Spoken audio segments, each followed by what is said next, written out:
નમસ્કાર ધોરણ 7ના વહાલા વિદ્યાર્થી મિત્રો. કેમ છો બધા? મજામાં? તમારા પોતાની યુટ્યુબ ચેનલ ઓશિયન ઓફ નોલેજની અંદર તમારા બધાનું હાર્દિક સ્વાગત છે.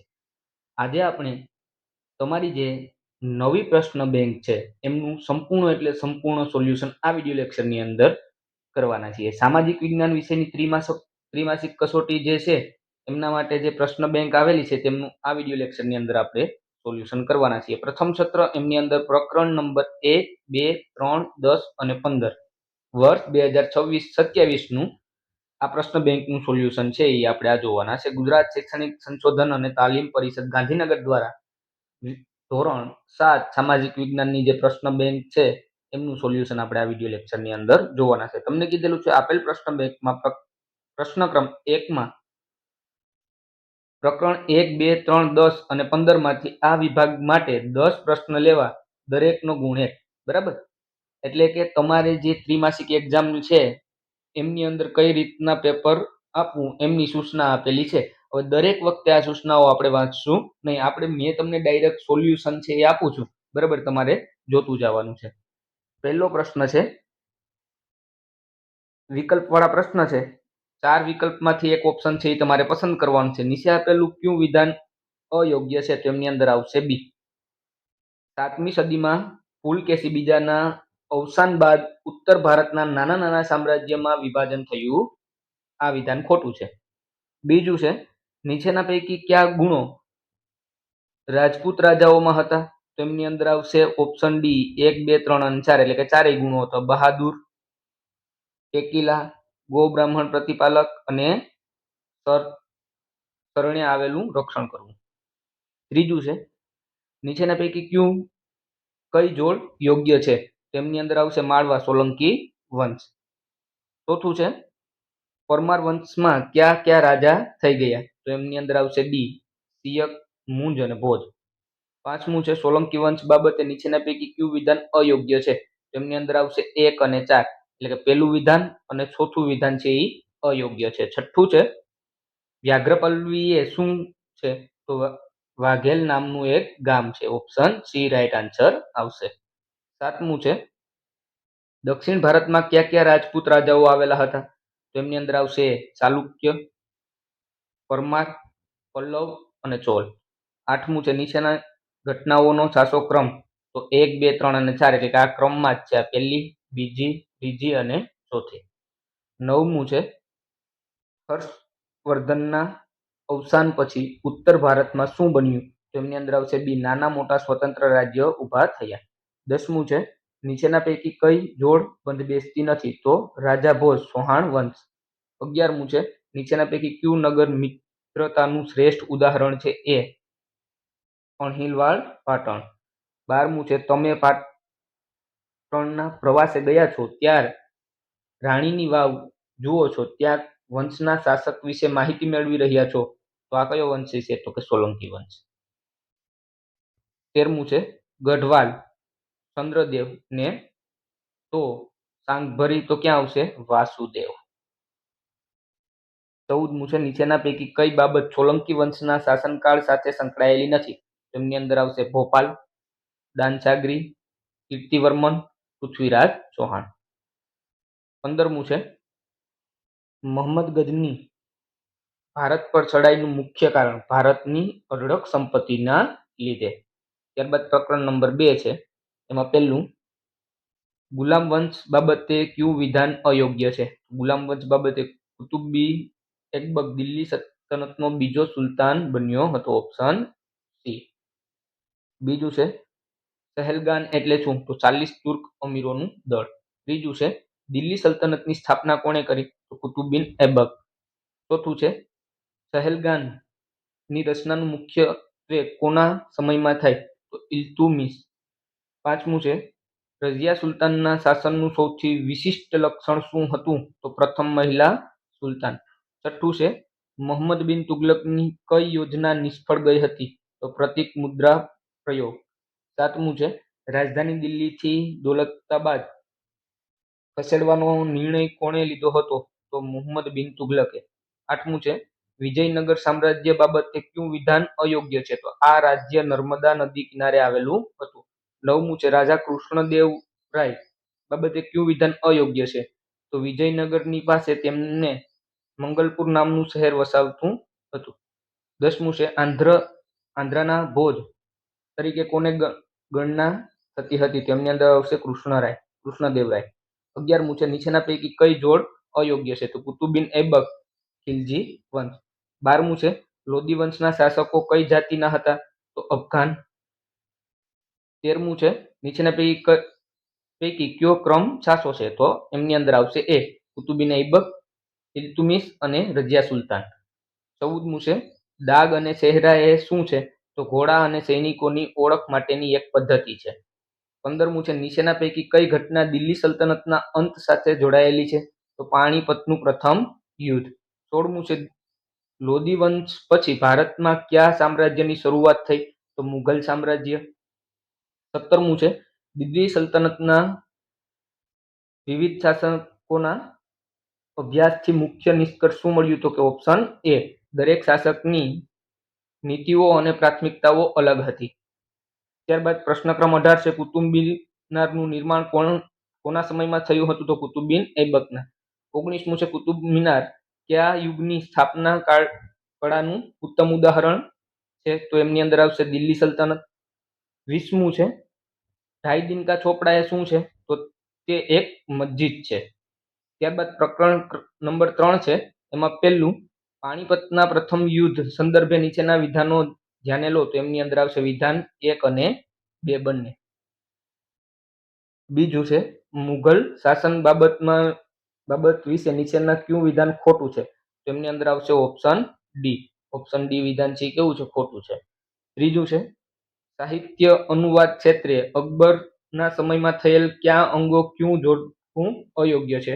તો એમની અંદર આવશે ઓપ્શન ડી તુજુક એ બાબરી અને અકબર દ્વારા લિખિત. ચોથું છે પાણીપતના પ્રથમ યુદ્ધના સંદર્ભે નીચેનામાંથી કયું વિધાન સુસંગત નથી? તો એમની અંદર આવશે બાબર અને બહલોલ લોદી વચ્ચે થયું હતું. 5મું છે અકબરના શાસન દરમિયાન ફારસી ભાષામાં જે પુસ્તકોનો અનુવાદ થયો હતો તે પૈકી નીચેના કઈ જોડ સાચી છે? તેમની અંદર આવશે રામાયણ અને મહાભારત. 6મું છે દિલ્હી ઘાટની પરાજય બાદ રાણા પ્રતાપ અને રાજધાની આ બંને બાબતો સંદર્ભે કઈ જોડ યોગ્ય છે? તેમની અંદર આવશે ઓપ્શન એ. 7મું છે છત્રપતિ શિવાજી મહારાજ ઔરંગઝેબની જેલમાંથી છટકી જઈને ફરીથી મોરચા માંડી વિજય મેળવ્યા. આ ઘટના તેના કયા ગુણને દર્શાવે છે? તો ઓપ્શન બી ચાલાકી, હિંમત અને મૃચ્છદગીરી. 8મું છે જો મુઘલ સેનામાં કોઈ સૈનિકની ભારત ભરતી થતું હોય તો તેણે કયા અધિકારીઓનો સંપર્ક કરવો પડતો હતો? તો મીરબક્ષ. 9મું છે અકબરની મનસબદારી પદ્ધતિ નીચેનામાંથી કઈ બે બાબત સાથે સંકળાયેલી હતી? તો ઓપ્શન સી સેના અને મહેસૂલ. ત્યારબાદ 10માની અંદર જવાબ આવશે ઓપ્શન બી છત્રપતિ શિવાજી અને મહારાજ. 11માની અંદર જવાબ આવશે ઓપ્શન એ આ બધા રાજ્યો એકબીજા સાથે સતત ઝઘડતા રહેતા હતા જેથી નિર્ણય બન્યા. 12મું છે વીર દુર્ગાદાસ રાઠોડ અંગે નીચેનામાંથી કયું વિધાન સાચું છે? તો ઓપ્શન બી છે એના માટે રાઈટ આવશે. 13મું છે મરાઠા વહીવટી તંત્ર સંદર્ભે અષ્ટપ્રધાન મંડળ શું હતું? તેમની અંદર આવશે ઓપ્શન સી શિવાજી મહારાજનું 8 મંત્રીઓનું મંત્રીમંડળ જે વહીવટી દેખરેખ રાખતું. 14મું છે મુઘલ વહીવટી તંત્રના સંદર્ભમાં નીચેનામાં કયું જોડકું યોગ્ય રીતે જોડાયેલું છે?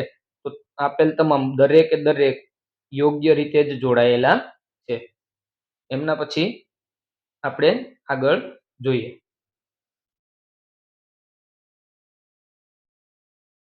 પ્રશ્ન ક્રમ 15 છે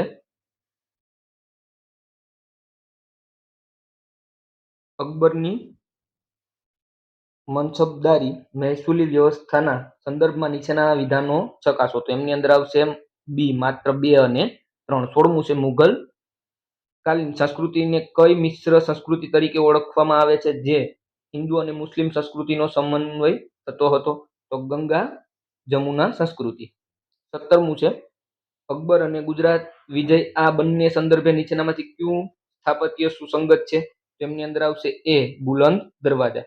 18મું છે શાહજહાંના સમયને મુઘલ સ્થાપત્યનો સુવર્ણ યુગ કહેવાનું મુખ્ય કારણ શું હોઈ શકે? તેમની અંદર આવશે તાજમહેલ અને લાલ કિલ્લા વગેરે જેવા સ્થાપત્યનું નિર્માણ થયું હતું. 19મું છે શાહજહાંના શાસનકાળ અને સ્થાપત્ય અંગે નીચેના વિધાનો પર વિચાર કરો. તો એમાં આવશે ઓપ્શન સી માત્ર 1 અને 3 જ. 1 અને 3. ત્યારબાદ પ્રકરણ નંબર 10 છે. એમાં પહેલું, સિલિકા અને એલ્યુમિનિયમ જેવા ખનિજથી બનેલા ભૂખંડની સપાટીને શું કહેવાય? તો સિયાલ કહેવાય એને. બીજું છે અગ્નિકૃત ખડક ગ્રેનાઇટ, તો જળકૃત ખડક તો એને કહેવાય ચૂનાનો પથ્થર. બરાબર, આકૃતિ આપી છે. ઉપરોક્ત આકૃતિને ખડક ચક્રની રાશિ ક્રમિકતા જણાવવાની છે. તો એમની અંદર આવશે અગ્નિકૃત ખડક, પ્રસ્તર ખડક, રૂપાંતરિત ખડક અને એના પછી આવશે મેગ્ના. એટલે ઓપ્શન બી તમારો રાઈટ આન્સર થશે. ચોથું છે સતત ઘસારણ છતને તોડી નાખે છે અને ફક્ત દિવાલ રહે છે. આ દિવાલ જેવા સ્વરૂપને શું કહેવામાં આવે છે? તો એને કહેવામાં આવે સ્ટેક. પાંચમું છે silica plus aluminium is equal to silica plus aluminium, તો અહીંયા આવશે સીમા. છઠ્ઠું છે ઘંટીમાં અનાજ કે મસાલાને પીસવા માટે કયા પથ્થરનો ઉપયોગ થાય છે? તેમની અંદર આવે ગ્રેનાઇટ. સાતમું છે જળકૃત ખડકોને બીજા કયા નામે ઓળખવામાં આવે છે? તો પ્રસ્તર ખડક તરીકે ઓળખવામાં આવે. આઠમું છે નીચે આપેલા વિધાનો પૈકી જીવાશ્મી વિશે કયું વિધાન સાચું છે? તો ઓપ્શન સી છે એ રાઈટ આન્સર આવશે. ત્યારબાદ અગ્નિકૃત ખડકો વિશે કયું વિધાન યોગ્ય નથી? તો ઓપ્શન એ છે એ યોગ્ય નથી. ત્યારબાદ 10મું છે જળકૃત ખડક વિશે યોગ્ય વિધાન શોધો. તો આ ખડકો જીવાવશેષ જોવા મળે છે. 11મું છે આંતરિક બળ ઇઝ ઇક્વલ ટુ એન્ડોજેનિક ફોર્સ, અને બાહ્ય બળ તો શું થાય? તો કે એક્સોજેનિક ફોર્સ. 12મું છે પૃથ્વીની આંતરિક રચના માટે નીચેનામાંથી કયું વિધાન બંધબેસતું નથી? તો ઓપ્શન સી પૃથ્વી સપાટીનું ઉપલું સ્તર બહુ જ જાડું ઘટ છે, ન હોય. કેવું હોય? પાતળું હોય. 13મું છે ખડક ચક્ર દર્શાવે છે કે ખડકોમાં સતત પરિવર્તન થાય છે. 14મું છે સ્થાનિક લોકો પ્રાચીન સમયથી ભૂકંપની સંભાવનાનું અનુમાન કરવા માટે વૈજ્ઞાનિક સંસાધનો વગર કઈ પદ્ધતિ અપનાવે છે? તો વિધાન 1, 2 અને 3, એટલે કે વિધાન 1, 2 અને 3 ત્રણે ત્રણ પદ્ધતિ અપનાવતા હતા. 15મું છે નીચેનામાંથી કયું કાર્ય હિમ નદીનું નથી? તો દિવાલ જેવા સ્વરૂપ એકનું નિર્માણ કરે. આ એમનું કાર્ય નથી. 16મું છે મોટા લોએસ નિક્ષેપ ક્યાં જોવા મળે છે? તો ચીનની અંદર. 17મું છે એની અંદર જવાબ આવશે જળકૃત ખડક. 18મું ભૂકવચ પર ખુલ્લું એક એવું છિદ્ર હોય જેનાથી પીગળેલા પદાર્થ અચાનક નીકળે છે, તેને શું કહેવામાં આવે? તો એને કહેવાય જ્વાળામુખી. 19માની અંદર જવાબ આપશે પોપડો. 20માની અંદર જવાબ આવશે લાવા ઠંડો પડે ત્યારે. 21મું છે ખડકોનું વિભાજન શેના આધારે કરવામાં આવે છે? તો તમામ, એટલે કે ગુણ, કણના કદ ને નિર્માણની પ્રક્રિયા. 22મું છે આરસ પહાણ, સ્લેટ અને ચૂનાના પથ્થર કયા પ્રકારના ખડકોનું ઉદાહરણ છે? તો રૂપાંતરિત ખડકનું ઉદાહરણ છે. ત્યારબાદ 23મું છે આકૃતિ છે એના ઉપરથી એનું જે સ્થાન છે એ આપણને કહેવાનું છે. તો આ છે ઉદ્ગમ કેન્દ્ર. એમને શું કહેવાય છે? ઉદ્ગમ કેન્દ્ર. 24મું છે નીચેનાને ક્રમમાં ગોઠવતા કયો વિકલ્પ સાચો બને? તો ઘસારણ, પરિવહન અને ત્યારબાદ નિક્ષેપણ, એટલે ઓપ્શન બી તમારો રાઈટ આન્સર થશે. 25મું છે ભૂમિ સ્વરૂપમાં નદીના કાર્ય સાથે સુસંગત નથી? તો સમુદ્ર કમાન. 24મું છે નીચેનાને સમુદ્ર મોજાની નિર્માણ સ્વરૂપનો યોગ્ય ક્રમમાં ગોઠવવાનું છે? તો સમુદ્રી ગુફા, સમુદ્ર કમાલ, સ્ટેક અને સમુદ્ર પુલિન. ત્યારબાદ પ્રકરણ નંબર 15 છે. એમાં પહેલો પ્રશ્ન લોકશાહીમાં સૌથી નાનો એકમ અને સૌથી મોટો એકમ કયો છે? તો નાનો એકમ ગ્રામ પંચાયત અને સૌથી મોટો છે સંસદ. બીજું છે વિશ્વનું સૌથી મોટું લેખિત બંધારણ કયા દેશનું છે? તો એમની અંદર આવશે ભારત. ત્રીજું છે ભારત દેશ માટે નીચેના પૈકી કઈ બાબત લાગુ પડે છે? તો ઉપરોક્ત તમામ બાબતો છે એમના માટે લાગુ પડે. ચોથું છે દેશનું સંચાલન કરવા માટે માર્ગદર્શિકા શું કહેવાય છે? તો એમને કહેવાય બંધારણ. બરાબર, માર્ગદર્શિકાને શું કહેવાય? બંધારણ. પાંચમું છે આપણું બંધારણ સૌને સમાન તક આપે છે, છતાં નીચે પૈકી કઈ ભિન્નતા આપણને જોવા મળે છે? તો ઉપરોક્ત તમામ ભિન્નતાઓ આર્થિક સ્થિતિ આધારે, ભાષા, જાતિ અને ધર્મ આધારે અને સામાજિક સ્થિતિના આધારે જોવા મળે ભિન્નતા. છઠ્ઠું છે હાલમાં તમારી ઉંમર 13 વર્ષની છે, તો તમને આગામી કેટલા વર્ષ પછી મતદાન કરવા મળશે? તો અત્યારે 13 વર્ષ છે, તો ટોટલ કેટલા વર્ષ હોવા જોઈએ તો મતદાન કરવા મળે? 18. એટલે 13 ને 5 18, એટલે જવાબ આવશે 5 વર્ષ. સાતમું છે એમની અંદર જવાબ આવશે ફક્ત દિનેશભાઈ. આઠમાની અંદર જવાબ આવશે આપેલ તમામ વિધાનો. નવમાની અંદર છે સૌને સમાન અધિકાર એટલે તો કે કાયદા સમક્ષ સમાનતા અને કાયદાના રક્ષણમાં સમાનતા, એટલે ઓપ્શન એ અને બી બંને જવાબ આવશે. 10મું છે નીચેનામાંથી કઈ બાબત બંધારણમાં સૌને સમાનતા આપવામાં આવી છે? તો ઉપરોક્ત તમામ ધર્મ, ભાષા અને લિંગ. 11મું છે ભારતના નાગરિકોને કેટલા વર્ષ સુધી મફત અને ફરજિયાત સાર્વત્રિક શિક્ષણનો અધિકાર છે? તો 6 થી 14 વર્ષના બાળકોને મફત અને ફરજિયાત શિક્ષણ આપવામાં આવે છે. 12મું છે કેટલાક વર્ષથી નાની ઉંમરના બાળકોને મજૂરી પર રાખવા અને બાળ મજૂરી છે? તો કે 14 વર્ષથી ઓછી ઉંમરના બાળકોને.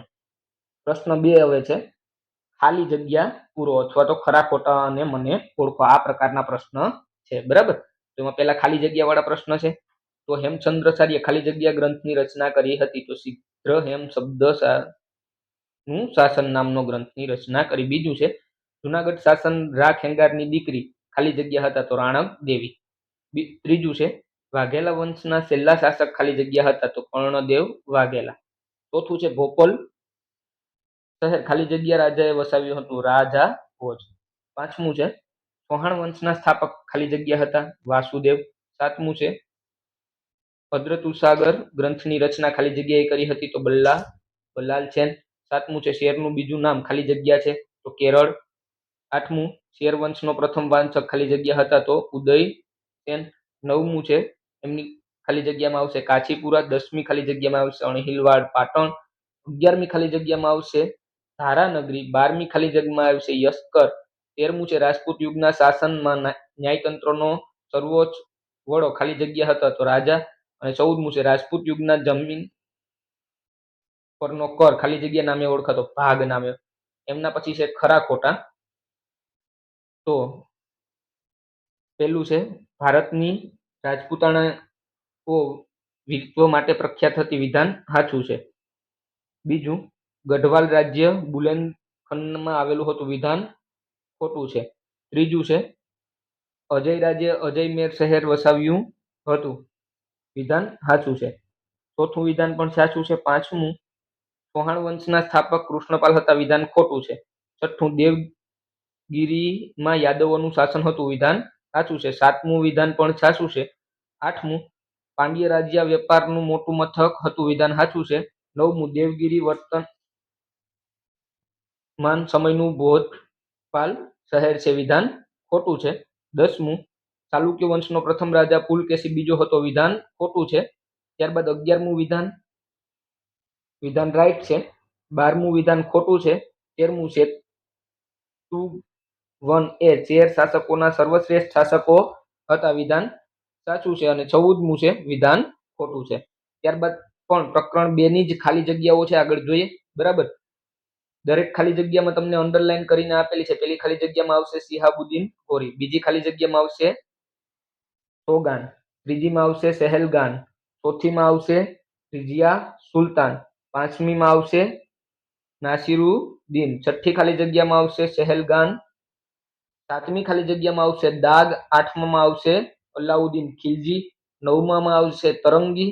10મામાં આવશે ઇબ્ન બુતાન. 10મામાં આવશે 11મામાં આવશે ઇકતા. 12મી ખાલી જગ્યાની અંદર આવશે પરગાણ. 13મામાં આવશે કૃષ્ણદેવરાય. 14મામાં આવશે બહમની. અને 15મામાં આવશે પાણીપત. બરાબર. એમના પછી ખાલી જગ્યા 16માં આવશે ઇલ્તુત્મિશ અને 17મામાં આવશે ધાઈદીન કા ચોપડા. એમના પછી ખરા ખોટા પાછા આપેલા છે. તો પેલું ખરું ખોટું છે વિધાન ખોટું છે. બીજું વિધાન સાચું છે. ત્રીજું પણ રાઈટ છે. ચોથું પણ રાઈટ છે. પાંચમું ગ્યાસુદ્દીન બલ્બને સહેલગાન દળની સ્થાપના કરી હતી એ વિધાન કેવું છે? ખોટું છે. એના પછી છઠ્ઠું વિધાન પણ રાઈટ છે. સાતમું, મોહમ્મદ બિન તુગલકે પોતાની રાજધાની દિલ્હીથી દૌલતપરા સ્થાનાંતરિત કરી હતી. આ વિધાન પણ સાચું છે.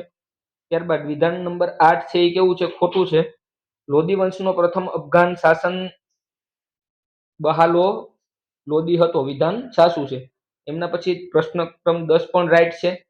11 રોંગ છે. 12મું પણ રાઈટ છે. 13મું, કૃષ્ણ દેવરાય તુલુ વંશના શ્રેષ્ઠ શાસક હતા. વિધાન રાઈટ છે. અને કૃષ્ણદેવરાય તેમના સાહિત્ય અને કલાત્મક ઉત્તેજના કારણે આંધ્રના ભોજ તરીકે ઓળખાયા. આ વિધાન કેવું છે? રાઈટ છે. બરાબર. 15મું વિધાન પણ રાઈટ છે, જ્યારે 16મું વિધાન રોંગ છે. બરાબર. જોઈએ આગળ. આગળ તમને કીધું ખાલી જગ્યા પૂરો. બરાબર. એમાં પહેલું, આગ્રા અને લાહોરના ખાલી જગ્યાએ બગીચા બનાવ્યા હતા. તો બાગ એ બફ અને રામ બાગ. બીજું છે, એમની અંદર આવશે અબુલ ફજલે. ત્રીજાની અંદર આવશે દિન પના. ચોથાની અંદર આવશે મંસૂર. પાંચમાની અંદર આવશે ફરીદ ખાન. છઠ્ઠાની અંદર આવશે grand track road, GT road. સાતમી ખાલી જગ્યાની અંદર આવશે દિલ્હી ઘાટ. આઠમી ખાલી જગ્યાની આવશે દીન એ ઇલાહી. નવમી ખાલી જગ્યાની અંદર આવશે રાણા સાંગા. 10મી ખાલી જગ્યાની અંદર આવશે શિવનેરી. 11મી ખાલી જગ્યાની અંદર આવશે અષ્ટપ્રધાન મંડળ. 12મી ખાલી જગ્યાની અંદર આવશે મીરબક્ષ. 13મી ખાલી જગ્યાની અંદર આવશે ટોડર મલ. અને 14માની અંદર આવશે તાન સેન. ત્યારબાદ ખરું છે કે ખોટું તે જણાવવાનું છે. તો પેલું છે, બાબરે પાણીપતના પ્રથમ યુદ્ધમાં પોતાનો ઉપયોગ કર્યો હતો. યુદ્ધમાં તોપનો ઉપયોગ કર્યો હતો. વિધાન ખોટું છે. બીજું છે, બાબર માત્ર ફારસી ભાષાનો જ જાણકાર હતો, અરબીનો નહીં. આ વિધાન પણ કેવું છે? ખોટું છે. ત્યારબાદ ત્રીજું, શેરશાહ સૂરી સુધારક અને ન્યાયપ્રિય શાસક હતો. વિધાન ખોટું છે. ચોથું છે, આ વિધાન પણ ખોટું છે. પાંચમું, અકબર ફતેહપુર સિકરીના પોતાના રાજધાની બનાવી હતી. વિધાન ખરું છે. પહેલું વિધાન છે, બાબરે પાણીપતના પ્રથમ યુદ્ધમાં તોપનો ઉપયોગ કર્યો. આ વિધાન સાચું છે. બરાબર. અને ત્રીજું વિધાન પણ સાચું છે. બરાબર. વિધાન નંબર 6 પણ રાઈટ છે. વિધાન નંબર 7 પણ રાઈટ છે. વિધાન નંબર 8 પણ રાઈટ છે. વિધાન નંબર 9 રોંગ છે. ત્યારબાદ વિધાન નંબર 10 પણ રોંગ છે. વિધાન નંબર 11 રાઈટ છે. વિધાન નંબર 12 રાઈટ છે. વિધાન નંબર 13 રાઈટ છે. વિધાન નંબર 14 છે એ રોંગ છે. વિધાન નંબર 15 રાઈટ છે. વિધાન નંબર 16 રોંગ છે. અને વિધાન નંબર 17 રાઈટ છે. વિધાન નંબર 18 રાઈટ છે. વિધાન નંબર 19 રોંગ છે. ત્યારબાદ મને ઓળખો એવું કીધું. એમાં પહેલું, હું મુઘલ સામ્રાજ્યનો સ્થાપક છું. તો એમની અંદર આવશે બાબર. હું બાબર અને રાણા સાંગા વચ્ચે થયેલું પ્રસિદ્ધ યુદ્ધ, તો ખાનવાનું યુદ્ધ. ત્રીજું, હું હુમાયુને ફરીથી દિલ્હીનું રાજ્ય આપવામાં મદદ કરનાર સેનાપતિ છું. તો એમની અંદર આવશે બેરમ ખાન. ચોથું, મેં પાણીપતના પ્રથમ યુદ્ધમાં તોપોનો ઉપયોગ કર્યો. તો એ આવશે બાબર. પાંચમું, હું અકબરના દરવાજાના 9 રત્નોનો વિદ્વાન અને બુદ્ધિશાળી દરબારી છું. તો બીરબલ અથવા તો અબુલ ફજલ. છઠ્ઠાની અંદર આવશે વીર દુર્ગાદાસ રાઠોડ. સાતમાની અંદર આવશે તાજમહેલ. આઠમાની અંદર આવશે શાહજહાં. નવમાની અંદર આવશે ફતેહપુર સિકરી. 10માની અંદર હુમાયુ. અને 11માની અંદર આવશે તાનસેન. પછી ખાલી જગ્યા પૂરો આપ્યું છે. પહેલી ખાલી જગ્યામાં ભૂગર્ભ આવશે. બીજી ખાલી જગ્યામાં જીવાશ્મી આવશે. ત્રીજી ખાલી જગ્યામાં રૂપાંતરિત ખડકો આવશે. અને ચોથી ખાલી જગ્યામાં આવશે ભૂકવચ. આ પ્રકરણ 10ની છે. બરાબર.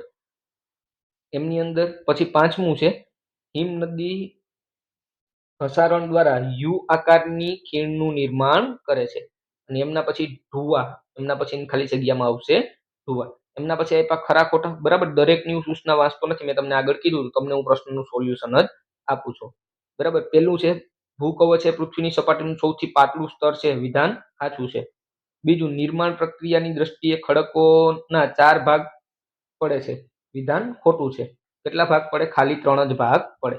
ત્રીજું, ખડકોના સ્તરોમાં દબાયેલ જીવિત વનસ્પતિ અને જંતુઓને જીવાશ્મી કહે છે, વિધાન રાઈટ છે. અને ચોથું, અનાજ પીસવા માટે બોસાલ્ટ પથ્થરનો ઉપયોગ થાય છે, વિધાન ખોટું છે. ત્યારબાદ દિવાલ જેવા ભૂ સ્વરૂપને સ્ટેક કહે છે, વિધાન ખરું છે. બરાબર. પછી મને ઓળખો છે, એમાં પહેલામાં આવશે યુ આકારની ખીણ, બીજામાં આવશે ધુવા, ત્રીજામાં આવશે સ્ટેક અને ચોથામાં આવશે જળ પ્રપાત. ત્યારબાદ ખાલી જગ્યા પૂરો. એમાં પહેલી ખાલી જગ્યામાં ભારત આવશે, બીજીમાં બંધારણ, ત્રીજામાં પણ બંધારણ, ચોથામાં સમાનતા, પાંચમામાં લોકશાહી, છઠ્ઠામાં મતદાન અને સાતમામાં ચૂંટણી પંચ. ત્યારબાદ મને ઓળખો છે, એમાં પહેલામાં ભારત, બીજામાં બંધારણ, ત્રીજામાં લોકશાહી, ચોથામાં ગ્રામ પંચાયત, પાંચમામાં સંસદ, છઠ્ઠામાં ચૂંટણી પંચ, સાતમામાં બાળ મજૂરી, આઠમામાં મતદાન યાદી, નવમામાં આવશે ચૂંટણી પંચ.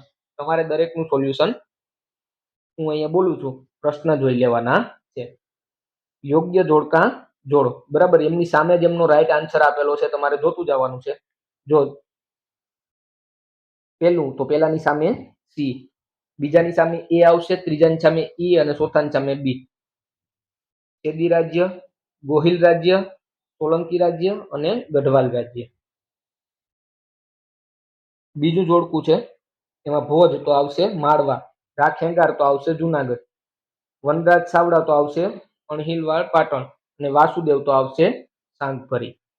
ત્રીજું જોડકા જોડો, એમાં પલ્લવ વંશ તો આવશે સી કાચીપુર, બીજું સોળ વંશ તો આવશે તંજાવુર, ડી હોયસલ વંશ તો આવશે દ્રાસ દ્વારસર મુદ્ર અને પાલો વંશ તો આવશે બંગાળ. ત્યારબાદ પ્રકરણ 2 ના જોડકા છે, એમની સામે જ એમનો રાઈટ આન્સર આપેલો છે. બરાબર. જોઈ લેવાનું છે તમારે. ગુલામ વંશ તો એમને આવશે ઇલ્તુમિશ, ખિલજી વંશ તો જલાઉદ્દીન, તુગલક વંશ તો મોહમ્મદ તુગલક ને સૈયદ વંશ તો ઇજાખરા. ત્યારબાદ ત્રીજું જોડકું છે, એમની સામે જ એમનો રાઈટ આન્સર આપેલા છે. ત્યારબાદ પ્રકરણ 3 છે, એમના જોડકા છે. એમાં પહેલું બાબર, એમની સામે એનો રાઈટ આન્સર આપેલા જ છે, તમારે જોઈ લેવાના છે. દરેક જોડકાની સામે જ એમનો રાઈટ આન્સર આપી દીધો છે, તમારે જોઈ લેવાનું છે. અથવા તો એમના સ્ક્રીનશોટ લેવો હોય તો પણ તમે લઈ શકશો.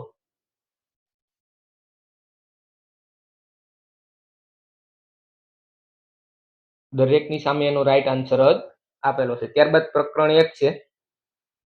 બરાબર. પ્રશ્ન છે એના સોલ્યુશન એમની નીચે આપી દીધા છે, તમારે વિડીયો પોસ્ટ કરીને જોઈ લેવાનું છે, અથવા એમના સ્ક્રીનશોટ લેવા હોય તો પણ લઈ લેવાના છે. બરાબર. હું ધીમેથી સ્ક્રોલ કરું છું, તમારે દરેક પ્રશ્ન છે એ જોતા જવાના છે, અથવા તેમના સ્ક્રીનશોટ લેવો હોય તો પણ તમે લઈ શકશો. ત્યારબાદ પ્રકરણ નંબર 2 છે, એમના પણ પ્રશ્નનું સોલ્યુશન એમની નીચે આપી જ દીધું છે.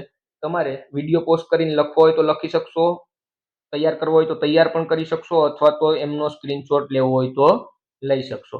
બરાબર. હું ધીમેથી સ્ક્રોલ કરું છું, તમારે જે પ્રશ્ન છે એ દરેક પ્રશ્નનું સ્ટોપ કરી અને તમારે સ્ક્રીનશોટ લઈ લેવાના છે.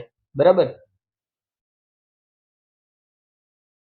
દરેક પ્રશ્નનું સોલ્યુશન તમને આપી દીધું છે. ત્યારબાદ પ્રકરણ 10, આના પ્રશ્નનું પણ સોલ્યુશન આપેલું હશે, તમારે વિડીયો પોસ્ટ કરી અને એમના સ્ક્રીનશોટ લેવા હોય તો લઈ શકશો. બરાબર. હું ધીમેથી સ્ક્રોલ કરું છું, તમારે એમના સ્ક્રીનશોટ લઈ લેવાના છે. દરેક પ્રશ્ન હવે હું બોલતો નથી, પણ તમને દરેક પ્રશ્નનું સોલ્યુશન કરીને આપેલું છે, તમારે દરેક પ્રશ્નના સોલ્યુશનના સ્ક્રીનશોટ લેવા હોય તો લઈ શકશો. બરાબર. ત્યારબાદ પ્રશ્ન 5 છે. નીચેના પ્રશ્નો માટે ટૂંકમાં જવાબ આપવાના છે. એમાં પ્રકરણ 1. બરાબર. દરેક પ્રશ્ન તમને અહીંયા સોલ્યુશન કરીને આપી દીધા છે. પ્રશ્ન ક્રમ 1, 2, 3, 4 અને 5.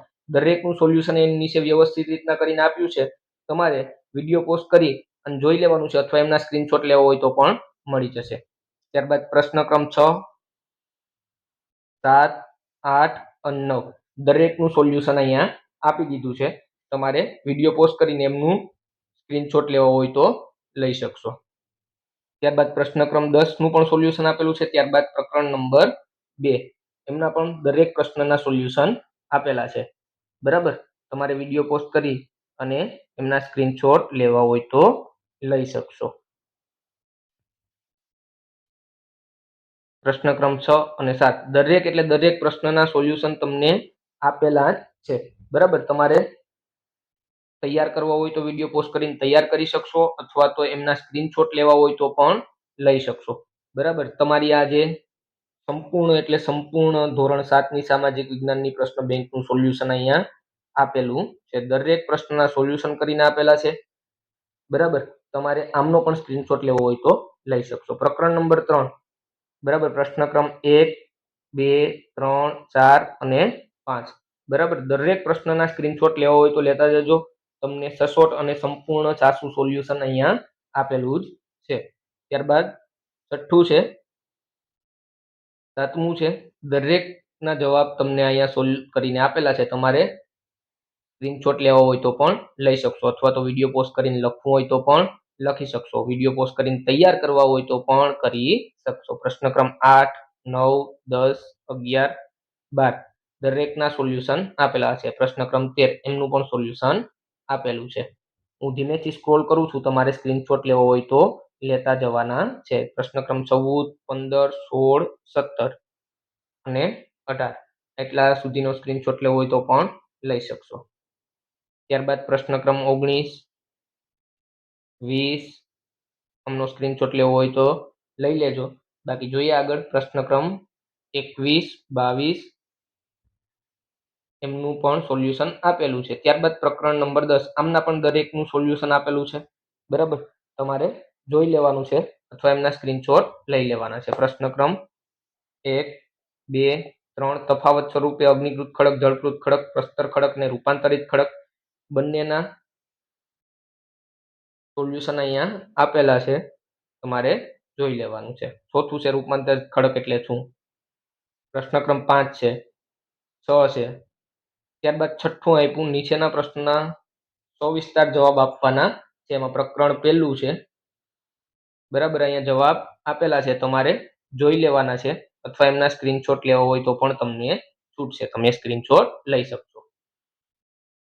ત્યારબાદ ચોથું છે, પાંચમું ચાવડા વંશ, સોલંકી વંશ અને વાઘેલા વંશ વિશે સમજાવો. ત્યારબાદ પ્રકરણ નંબર 2 છે. એમાં પહેલું રજિયા સુલતાન શાસનના અંત વિશે ટૂંક નોંધ લખો. બીજો પ્રશ્ન છે. ત્રીજો પ્રશ્ન છે. દરેકના સોલ્યુશન આપેલા છે. તમારે જોઈ લેવાના છે, અથવા તો સ્ક્રીનશોટ લઈ લેવાના છે. આગળ જોઈએ પ્રશ્ન ક્રમ 7 છે. કુતુબ મિનારના નિર્માણમાં લઈ જીર્ણોદ્ધાર વિશે વિસ્તૃત માહિતી આપો. ત્યારબાદ પ્રકરણ નંબર 3 છે. ટૂંક નોંધ લખવાની છે. બરાબર, તો દરેક વિષય ટૂંક નોંધ તમને લખીને આપી દીધી છે. વિડીયો પોસ્ટ કરીને એમનો સ્ક્રીનશોટ લેવો હોય તો લઈ શકશો, અથવા તો તૈયાર કરવું હોય તો કરી શકશો. ત્યારબાદ પ્રકરણ ક્રમ 10 છે. બરાબર, એમનું પણ સોલ્યુશન અહીંયા દરેક પ્રશ્નનું આપેલું છે. તમારે વિડીયો પોસ્ટ કરીને લખવું હોય તો લખી શકશો, અથવા એમના સ્ક્રીનશોટ લેવા હોય તો પણ લઈ શકશો. ત્યારબાદ પ્રકરણ ક્રમ 15 છે. બરાબર, એના પણ દરેક પ્રશ્નનું સોલ્યુશન અહીંયા આપી દીધું છે. તમારે વિડીયો પોસ્ટ કરીને એમના સ્ક્રીનશોટ લેવા હોય તો લઈ શકો. બરાબર, અહીંયા તમારા આ ધોરણ 7 ની સામાજિક વિજ્ઞાનના પ્રશ્ન બેંકનું સોલ્યુશન પૂર્ણ થાય છે. જો વિડીયો પસંદ આવે તો વિડીયોને લાઈક કરો, તમારા વિદ્યાર્થી મિત્રો સુધી શેર કરો, જેથી એમને પણ આ એમની ત્રિમાસિક કસોટીનું સોલ્યુશન મળી રહે. અને આપણી ચેનલને સબસ્ક્રાઇબ કરો, જેથી તમને આવા જ ઇન્ફોર્મેટિવ વિડીયો સૌ પ્રથમ મળતા રહે.